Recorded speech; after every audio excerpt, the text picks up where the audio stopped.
Alright, hey guys, and welcome back to another video. Today I'm going to be giving you my hands-on impressions with the Nintendo Wii U as they had it available for demo at PAX Prime 2012.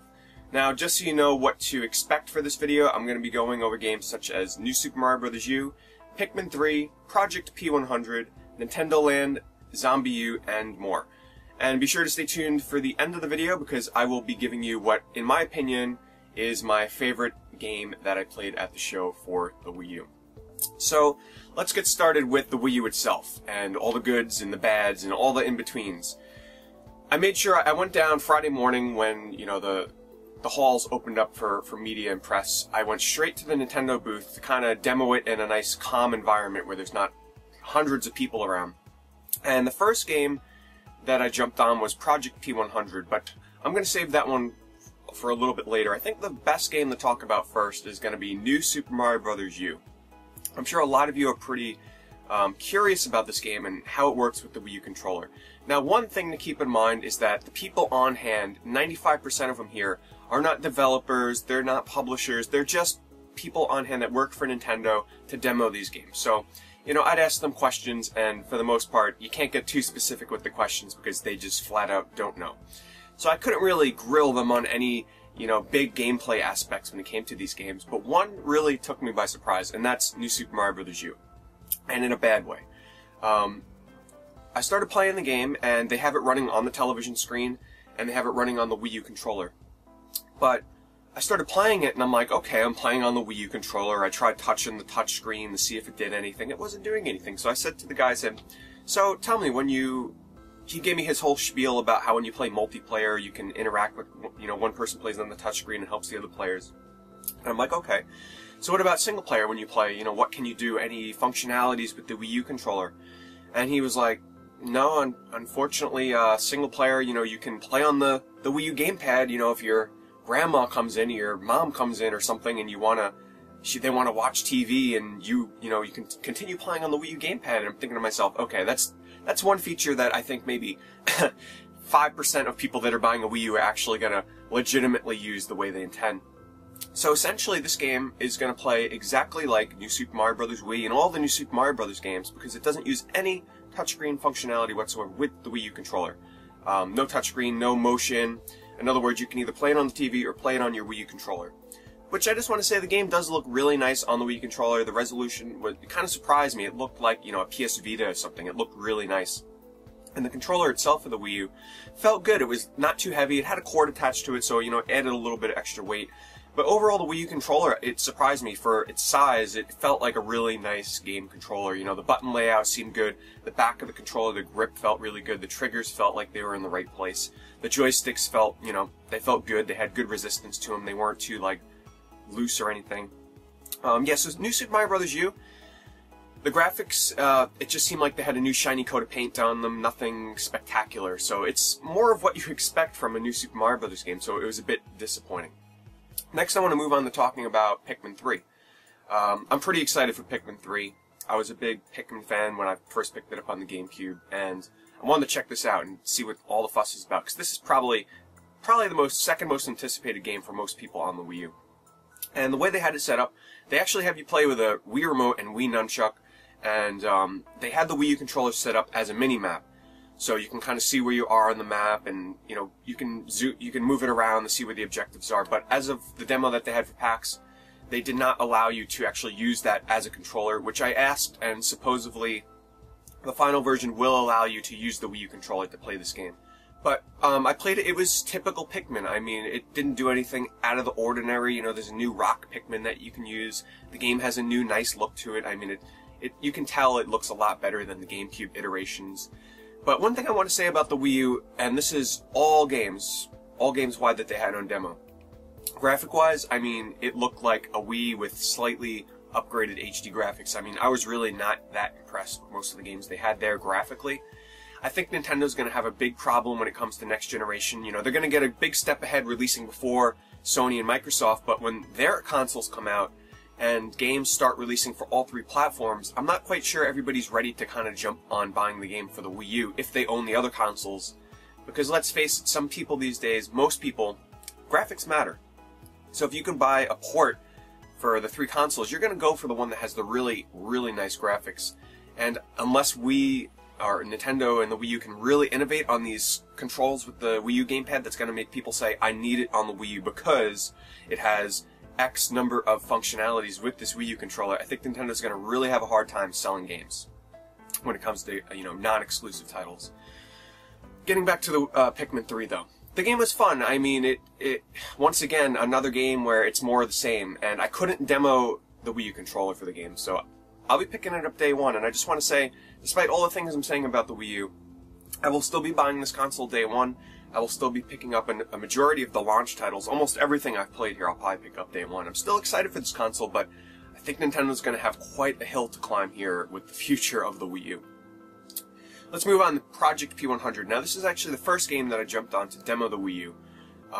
Now, this is not the kind of game that's easy to just get on and demo. I mean, it's got a lot going on for it. Think of it like Pikmin meets sort of like Little King's Story, if any of you have played that on the Wii. It's sort of like a army management game with a little bit of puzzles thrown in. It's got exploration. It's more of just defeat enemies, make your army bigger, command them to attack the enemies, and the way that you can attack yourself is you do really simple gestures on the Wii U controller, like drawing a line, drawing a circle, drawing like a T mark, and depending on what gesture you draw, it'll change the weapon in the game that you use to attack the enemies. Really simple stuff. The other way that it uses the Wii U controller is sometimes in the game you will enter into an enclosed area like a big factory or something, and instead of playing on the TV, the gameplay will focus onto the Wii U controller where you'll see your character in the third person and kind of zoomed in, and you can do really simple puzzles with the touchscreen. Really seemed unnecessary and tacked on to me, to be honest. I didn't really see the point in needing to bring this third-person gameplay onto the Wii U gamepad, besides trying to show off what the Wii U controller can do. And it was the same for the launch of the DS and the Wii, and I think it'll probably be the same for the Wii U, but almost all the launch titles are going to kind of suffer from that forced feeling from the developers of having to include these sort of functionalities of the Wii U controller with the touchscreen and the gyroscope and stuff like that. But I think as time goes on and the developers get some really quality time to sit down and think of how to use the functionalities of the Wii U controller, I think we'll start seeing less of these sort of gimmicky inclusions and more of like some really innovative stuff going on with the Wii U controller. But yeah, getting back to Project P100, it was fun, it was over the top, it's sort of like a combination between Pikmin and Beautiful Joe. I mean, it's a really colorful looking game. It's unique, it's different. It's one of the few, like, games that's coming out on the Wii U that feels unlike anything that well, I shouldn't say that because it does feel like a lot of different games, but it's the most unique experience coming out on the Wii U, I guess you can say. Next, I'll move on to a game that I didn't think would impress me as much as it did, but that is Nintendoland. Now, they had a couple of different games set up, one of which was sort of like the Ninja Land, where you can throw stars at ninjas. And one of them was the Luigi game, and there was another sword fighting game. The first one I want to talk about, though, is the Ninja Star. I forget exactly what they call it, but it's the one with the little paper ninjas, and you can throw ninja stars at them. And the reason why this game is so cool is because it uses the Wii U controller the way that it should be used. You can kind of hold it on its side, and that's what you use to aim. So you hold it in one hand, and you can kind of aim like this on the screen. And then you flick on the touchscreen to throw the ninja stars, so it's like a shooting gallery game. But what really works is it registers very finite amounts of pressure and speed, so if you slowly flick your finger, the shooting star won't go very far at all. It'll go slow, but if you go fast, it'll shoot out really fast, and it really feels like you're actually shooting the stars at the ninjas because, well, it's reacting to the speed of your finger on the screen. Now, of course, in this day and age with the iPad and games on iOS and everything, I mean, it's a little bit less impressive than if something like this had came out a couple of years ago. But it was still a lot of fun, and it worked. That's the most important thing. Moving on next to another Nintendoland game that they had on display, and that's Luigi. I forget the exact name of it, but it's the Luigi's Mansion game that they had on hand there to play. It's a 5-player game.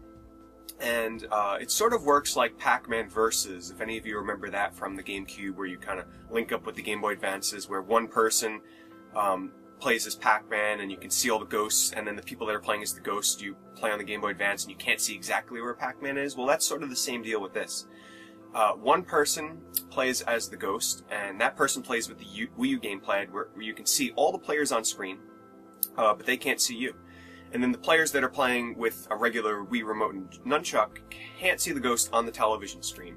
Instead, they gotta kind of move around and pick up batteries to extend the life of their flashlight, and you have to work together to shine your flashlight on the ghost, because you'll get warning signs when he's creeping up on you, like your controller will shake, or if the lightning flashes, it will reveal where the ghost is for a split second. Or if the ghost dashes, it will also reveal where he is. So there's a lot of strategy involved playing as the ghost, which I did, and it was a blast. Where you gotta try and fool the other players into thinking you're going a certain direction, and then you quickly turn around and come up behind them and grab them. And you have to try and kill off all the players without them reviving one another. So if someone dies, the other players can go over and shine their flashlights on him and revive him. And it's sort of like this cool group aspect where you have to defend each other while you're trying to revive somebody. It was a lot of fun, but here's the biggest problem. Nintendo, welcome to the next console generation. Please wake up. This is really starting to annoy me. Every single game, with the exception of one, does not have online play, okay? Let's get with the times here. All the consoles are moving in the online generation. Even the iPad, Nintendo, please. None of these games are going to have online. What are the chances that, with our busy schedules these days, that we're going to be able to get 5 people in one room to play a game like Nintendoland?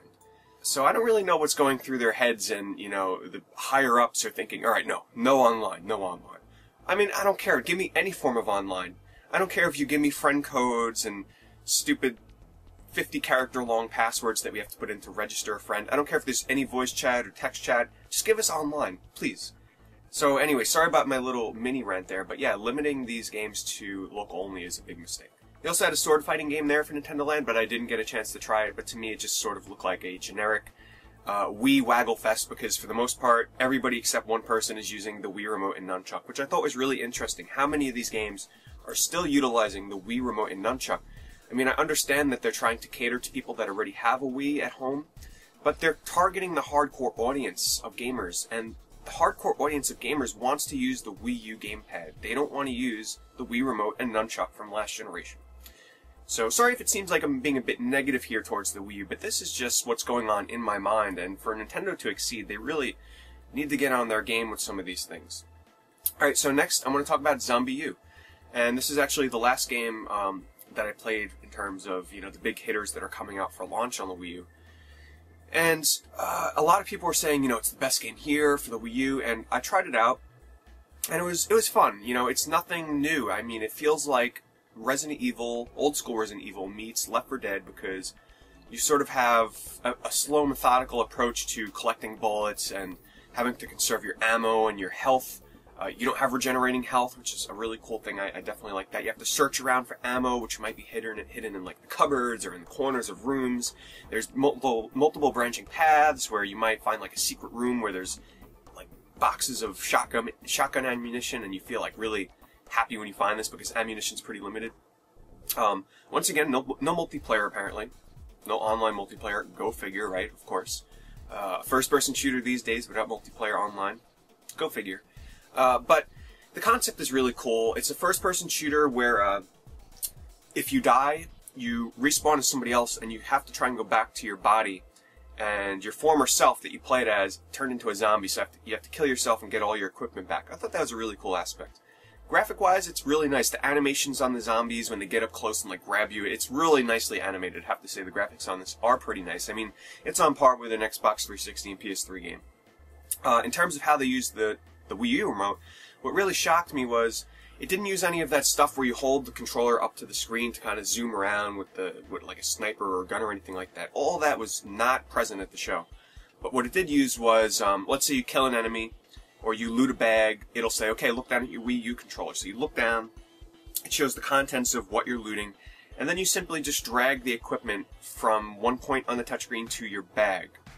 You also can switch weapons by using the touchscreen, which, I mean, I'm not going to want to, if I'm in the middle of a battle, I'm not going to want to look down at the touchscreen to fumble around to try and pick the remote, the weapon I want to use, when all I have to do normally is just press a button on the controller to swap to a different weapon. And I'm assuming that there's going to be quite a bit of looting that goes on in this game, so I'm just hoping that it doesn't bog down and slow down the gameplay too much when you're constantly having to look up and down from the Wii U controller to the screen. Now, don't get me wrong, the interface is really cool. Being able to switch between your map, your achievements will actually pop up on the screen, your weapon loadout, like everything that would normally be in a menu on your television is on the Wii U gamepad. And it is pretty cool, I have to admit, but I can't help but think to myself, this is still totally doable on the TV screen. It's just a button press away.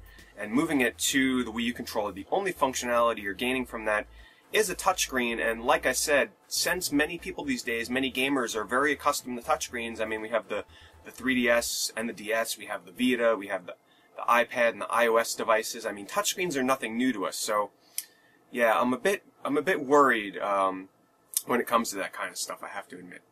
But anyway, ZombiU, I liked it. I mean, it's definitely going to be a day one buy for me, and anybody that's a fan of survival horror games, you have something really special to look forward to here. I definitely enjoyed what I played. Alright, in the last game that I played at Nintendo's booth, I played basically everything except for Scribblenauts and Ninja Gaiden, which I honestly didn't have too much of an interest in. But I did play Trine 2. And Trine 2 has been out on other platforms. I mean, it's been ported to a lot of stuff.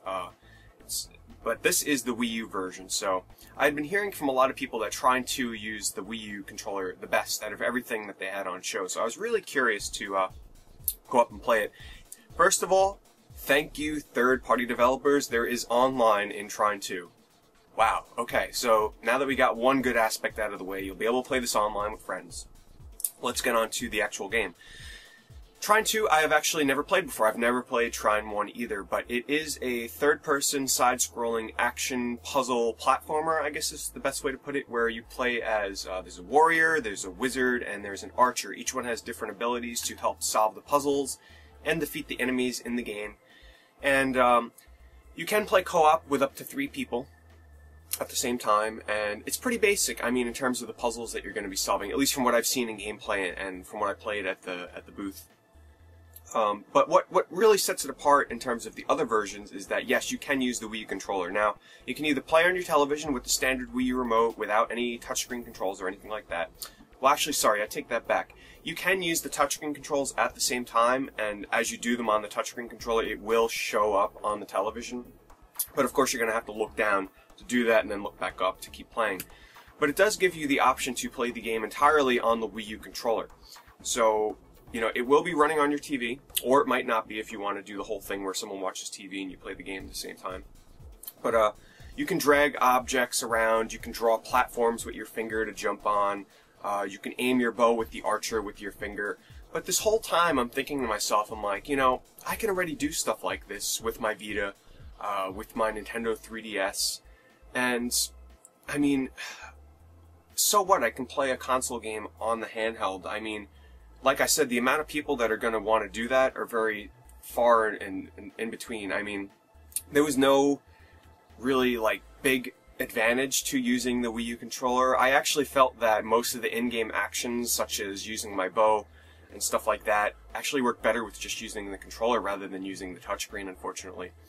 The only thing I felt that worked really well was when you use the wizard to sort of move objects around on screen with, your telekinetic powers, or to draw platforms with your finger. That was the only time I actually felt that it worked pretty well. So, graphic-wise, I mean, it looked really good on the Wii U controller, but I can't help but feel why? I didn't see much of the point of having to play this game on the Wii U controller, unfortunately. Alright, so last, I'm to the point now where I'm going to go over the game that actually impressed me the most, the game that I had the absolute most fun with, and believe me, it's not what you expect. And this game wasn't even by the Nintendo Wii U booth, I mean the area where they were demoing all the big games. This was in a totally separate part of the show floor. It was upstairs, often this hidden area, where there was a lot of indie games that you can play. And I had played this game last year at PAX, when the developer wasn't really sure what platforms it would end up on. It was still in the prototype stage. And I think it was at E3 this year when Nintendo showed off a quick demo reel of some games that would be coming to the Wii U, and I saw this game was on their promo reel, and I was like, wow, I'm so happy for those guys. They're going to be on the Wii U, and, the game looks better than ever, and that game is Chasing Aurora. Now, some of you might remember, I'm pretty sure I mentioned this in my PAX Prime video from last year, and sort of the overview. It was one of my favorite games of that show, if not my favorite. And this year is no exception. I would go as far as to say this game is in my top 3, definitely, of best games of PAX Prime 2012. And, I saw the game running on a Wii U controller, and I was like, wow. I talked to the developers for quite some time, actually, and they're really nice guys. And I was asking them all about the game, you know, even questions about Kickstarter and what, you know, have they thought about going to that, and they told me like the problems of going to Kickstarter, and I mean, it was a really interesting conversation, and what's really great about PAX Prime is being able to talk to the developers, especially with the indie games. You get some really nice one-on-one time with these guys, and really get an insight into, you know, the thought process of making these games. But Chasing Aurora, the main concept behind this game is when you play with 5 people, one person will use the Wii U controller, and think of it like a game of tag. Like, you know, chase this person, tag them, you know, they're it, or they get frozen, or freeze tag, or stuff like that. There's different game modes, 2 of which were playable for multiplayer there.